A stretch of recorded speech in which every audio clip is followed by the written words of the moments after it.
question de la relativité d'Einstein. Je voulais d'abord vous expliquer son origine historique, c'est-à-dire d'où Einstein est parti pour inventer cette nouvelle théorie-là, pourquoi, à quel besoin ça répondait, à quel problème ça répondait.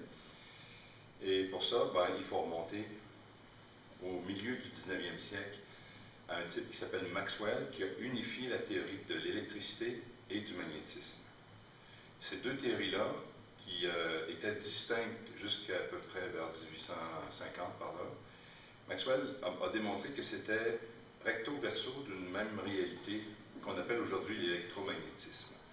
Et en démontrant ça, il a complété certaines formules, il a essayé de voir comment ajuster les paramètres, et il est arrivé à la conclusion qu'indépendamment de la matière, pouvait exister des fluctuations, des vagues, des ondes, qu'il a appelées des ondes électromagnétiques, parce qu'il y avait un aspect magnétique, un aspect électrique à ces vagues-là. Et si ces vagues-là existaient, elles devaient se propager à une vitesse V, qui est reliée à deux paramètres, celui-ci de l'électricité, celui-ci du magnétisme. Ces paramètres fondamentaux de l'électricité et du magnétisme détermineraient la vitesse à laquelle les oscillations électromagnétiques se propageraient. Et lorsqu'on calcule, ça donne 3 fois 10 exposant 8 mètres par seconde, qui est précisément la vitesse de la lumière. Donc c'est un triomphe, on peut dire, de Maxwell, d'avoir réussi à expliquer la nature de la lumière. Qu'est-ce que la lumière? C'est une onde électromagnétique. Ensuite, on a été capable de trouver sa longueur d'onde, de trouver plein de choses. Et donc, les choses avaient progressé énormément pendant le 19e siècle. Einstein est arrivé à la fin du 19e, au début du 20e siècle, et il a découvert certaines failles dans la théorie de Maxwell qui avaient échappé à beaucoup de personnes avant lui. En fait, certaines failles n'avaient pas échappé, mais on disait il faut corriger la théorie de Maxwell. Il y a des gens qui cherchaient en corrigeant la théorie de Maxwell. Étant donné que Maxwell avait fait une théorie qui était relativement récente, personne ne songeait à rectifier les théories antérieures, par exemple la théorie de Newton ou la théorie de Galilée. Le problème est arrivé au moment où Einstein a expliqué en fait le problème par une expérience pensée. Einstein était friand d'expériences qui n'avaient pas besoin d'être réalisées pour démontrer l'absurdité d'une situation. Il appelait ça ses expériences pensées, ou on peut dire en anglais des thought experiments, des expériences qui n'ont pas besoin d'être réalisées en tant que telles. Alors, l'expérience en question, celle qui, à mon avis, représente le mieux la faille dans la théorie de Maxwell, fait le lien entre les lois de l'électricité et du magnétisme et la loi de la relativité que Galilée avait énoncée pour expliquer comment se fait-il qu'on n'est pas au centre de l'univers et qu'on ne le sente pas. On ne sente pas le fait que la Terre se déplace autour du Soleil à 30 km/s. On n'a jamais vraiment de sensation forte par rapport à ça. Or, on va à 30 km/s. C'est beaucoup. C'est une vitesse extrêmement rapide. Donc, Einstein est arrivé avec une expérience toute simple que tout le monde a compris, à savoir deux fils électriques chargés positivement. Par conséquent, lorsqu'on les regarde, les deux fils électriques doivent se repousser avec une force qui est de nature électrique. Parce que les charges identiques se repoussent, les charges contraires s'attirent. Donc, première étape, c'est ça. Deuxième étape, supposons que l'on fasse cette observation-là à partir d'un autre point de vue, par exemple à partir d'une autre planète ou à partir d'un véhicule qui recule rapidement. On se place dans une voiture et on recule à vitesse V. La théorie de la relativité de Galilée disait spécifiquement qu'on pouvait à ce moment-là considérer que les gens dans la voiture étaient immobiles et que c'est tout le reste qui avance. C'est juste une question de relativité. Il n'y a pas un des deux qui bouge vraiment, alors que l'autre serait immobile, parce qu'il n'y a pas façon d'être immobile dans l'univers. les mouvements sont relatifs les uns aux autres. Donc lorsqu'on pense à Galilée avec le mouvement de la Terre autour du Soleil, ça explique bien l'idée de la relativité galiléenne à ce moment-là. Alors donc, on imagine qu'on recule à vitesse v assez rapide. Par conséquent, on va visualiser ces deux fils électriques qui avancent à vitesse v par rapport à nous. Et l'un des points de vue n'est pas meilleur que l'autre. Tout est bon. Cependant, dans ce nouveau point de vue-là, les charges électriques en mouvement ici devraient générer un champ magnétique à l'emplacement où se trouve le fil du bas. Un champ magnétique qui entre dans le tableau.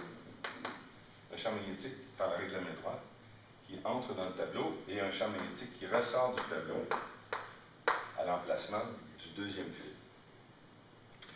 Ces champs magnétiques-là, avec une charge qui se déplace dans un champ magnétique, devraient générer une force magnétique qui est égale à la charge multipliée par sa vitesse, produit vectoriel avec le vecteur champ magnétique. Donc là, QVB, VB, ça donne une force magnétique vers le haut pour le fil d'en bas, vers le bas pour le fil d'en haut. Et voilà l'expérience. Maintenant, plus on se déplace rapidement, plus la force magnétique augmente, de sorte qu'on peut trouver certaines vitesses où les fils vont finalement s'attirer plutôt que se repousser. Donc l'absurdité de la situation est la suivante. On a deux fils électriques. Lorsqu'on est immobile pour les regarder, les fils se repoussent. Lorsqu'on les regarde d'un point de vue, disons avec des jumelles, mais d'un point de vue qui se déplace rapidement vers l'arrière, les fils électriques devraient s'attirer. Et même qu'il y a une vitesse bien spéciale où les deux fils devraient être indéfiniment en équilibre, c'est-à-dire une vitesse où la force magnétique et la force électrique devraient être égales, et cette vitesse, c'est la vitesse de la lumière. Donc, la vitesse de la lumière est très spéciale de ce point de vue-là, mais qu'est-ce qui arrive à la vitesse de la lumière avec nos deux fils? C'est que les forces magnétiques et électriques n'existent plus, ou disons se contrebalancent, et par conséquent, c'est un paradoxe total d'imaginer que les lois de Maxwell ne respectent pas l'invariance de Galilée, ne respectent pas la relativité galiléenne. C'est pour ça que Einstein a dû pousser beaucoup plus loin les conséquences de ces expériences pensées. Et la première chose, c'est que la vitesse de la lumière posait problème, parce qu'on cherchait dans quoi est-ce que ces vagues électromagnétiques se propagent. On avait essayé d'imaginer une espèce de milieu, une espèce de jello cosmique où toutes les oscillations pouvaient représenter des ondes électromagnétiques, mais on n'était pas capable de mesurer son effet. Toutes les expériences qui ont essayé de mesurer l'effet faisaient défaut. Par conséquent, Einstein a dit tout simplement, on cesse de chercher le milieu, on cesse de chercher ceci, cela, on se base sur l'expérience, on dit peut-être que la vitesse de la lumière est la même pour tous les observateurs. Et donc, il y a quelque chose de spécial qui se passe, et ça va avoir un impact sur l'espace et sur le temps. Deuxième chose dont je voulais parler dans cette première capsule, c'est que c'est ce qu'on appelle le retard de vision. Le retard de vision, c'est un phénomène très connu, et qui était très connu, même avant Maxwell, depuis qu'on avait mesuré la vitesse de la lumière. La vitesse de la lumière, elle est connue depuis plusieurs siècles. Peut-être pas Galilée, mais pas tellement longtemps après lui, on l'a découvert, on a mesuré la vitesse de la lumière. Et le retard de vision, c'est l'idée que lorsqu'on voit quelque chose, il y a un délai entre la réalité de ce qui s'est produit et le fait qu'on l'ait vu.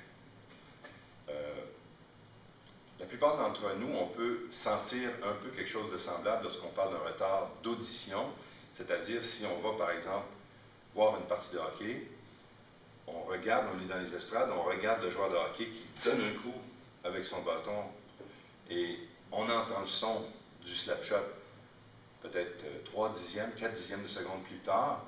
Et donc, là, on sait qu'il y a un délai du son. Le son est en retard parce que la vitesse du son, quand même, est assez limitée. C'est 1/3 de kilomètre par seconde.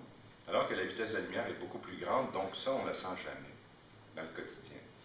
Mais lorsqu'on regarde dans le ciel, lorsqu'on regarde, par exemple, le soleil, imaginons qu'on photographie une protubérance solaire, Ça, c'est une explosion qui se produit à la surface du Soleil. Bien, cette explosion-là, au moment où on la photographie, où on l'enregistre sur pellicule, ça fait déjà 8 minutes qu'elle s'est produite. Ça fait déjà 8 minutes que ces filaments-là se sont projetés dans le ciel. L'idée, c'est qu'il y a une distance entre nous et le Soleil qui fait que ça prend 8 minutes à la lumière pour nous arriver. C'est ce qu'on appelle le retard de vision. 8 minutes, c'est peut-être pas beaucoup, ça dépend du point de vue, mais lorsqu'on regarde la plus proche étoile, on a un retard de vision de 4 années-lumière. Lorsqu'on regarde encore plus loin dans l'univers, on a un retard de vision pour les étoiles de notre ciel, facilement 100 années-lumière, 1000 années-lumière. Donc, ça veut dire que la lumière, quand elle tombe dans notre rétine, ça fait déjà 100 ans ou 1000 ans qu'elle est partie de là-bas. Le plus lointain des objets qu'on peut voir à l'œil nu, c'est la galaxie d'Andromède, notre galaxie voisine, qui est à 2 millions d'années-lumière. Et quand on voit la galaxie d'Andromède, à ce moment-là, sur notre rétine, il y a des photons qui tombent et qui sont partis de là-bas il y a 2 millions d'années-lumière, 2 millions d'années, et qui étaient, quand ils sont partis, l'être humain n'existait pas encore sur la planète. Donc, c'est vraiment, quand on réfléchit au retard de vision, c'est spécial. Ça nous permet d'imaginer que plus on voit loin, par exemple, quand Hubble voit des objets qui sont à 3 milliards d'années-lumière, bien, il regarde à 3 milliards d'années dans le passé. Sauf que ça, ce n'est pas de la relativité. Ce sont des phénomènes qui étaient connus, faciles à comprendre, avant que Einstein arrive avec sa théorie. Ça n'a rien à voir avec la théorie de la relativité. On pouvait, par exemple, s'imaginer que le temps était parfaitement identique pour tout le monde, même s'il y a des retards de vision de l'ordre de 3 milliards d'années-lumière. Einstein a bouleversé ces connaissances-là parce qu'il a démontré que le temps ne s'écoule pas nécessairement de la même façon pour tous les systèmes d'observation. Donc, on va maintenant parler dans la deuxième capsule de la dilatation du temps.